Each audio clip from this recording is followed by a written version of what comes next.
Okay, so I'm back, and I have something different. Instead of just showing my run, I'm actually going to be narrating through my run this time. And I thought there'd be no better one than my first NNL competition, well, first kid one. But for this video, I'm going to be narrating or going through my NNL kids competition run back last year, somewhere in November. So this is a long time ago. My hair is definitely different.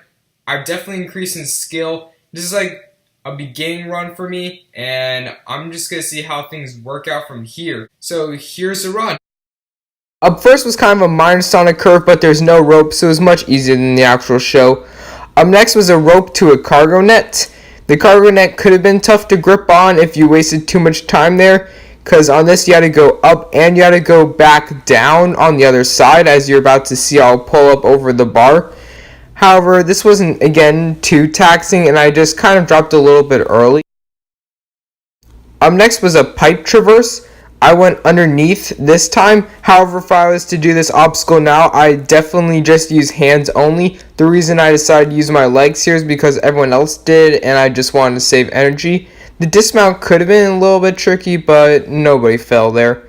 Up next was kind of a slack stepper. It claimed one person, I think. After this walk from the camera person, you can see this is the rig. It had a bunch of little handholds. However, I like these handhold type obstacles, so I was able to do this obstacle nice and efficiently. This one also took out a couple of competitors. However, up next was the 12-foot warp wall. I would prefer a 14-foot wall just to eliminate more competitors, but this 12-foot one was just no problem. Next, I'm going to be getting some chalk here because not this obstacle, but the ones following it will require it. But the next one is the spinning log. This one claimed a couple of competitors, but I just one-stepped my way through it, and that helped a lot. The devil steps, again, are kind of taxing, but wasn't too big of a challenge, especially since you're able to use this rope for the transition. And then this downhill here. Next is the double twister.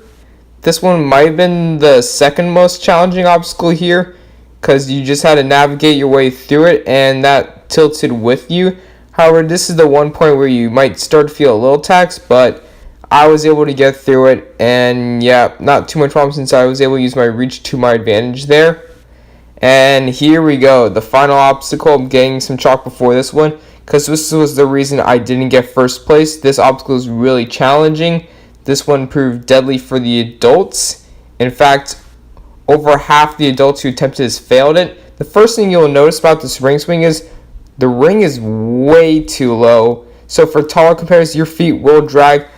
The key was to get a good kickstart running. However, I missed, but now you can just see my feet are dragging. I have nothing to do, and I'm just going to be hanging for the ride until I'll eventually just let go. However, they were nice enough to give you 3 tries to try to adapt to this, so I'll have 2 more to see how things work out. They were definitely changing the hook a bit. It's not stable at all, and it's facing a different direction from the last one. And just, again, trying to size this up, because you have to land it exactly. If not, you're just going to knock the hook around, and it's going to make it impossible to land. Good kickstart, running, trying to get up, and I get really close that time. I was pretty much close to a bunch of these. However, now I'm not going to get as close. Just going to be missing here. And now you see it just turned the opposite direction, so I wasn't able to hook it on. And nope, that's just done there. And I'm going to try to change it back to the original way, because that might help there. This is where I was starting to get a little nervous, because I only have one more attempt left. I was the final runner of the night, and I knew to get first place, I would have to beat it. I would have to be able to conquer this one. But I know I was at least going to be third place at this point.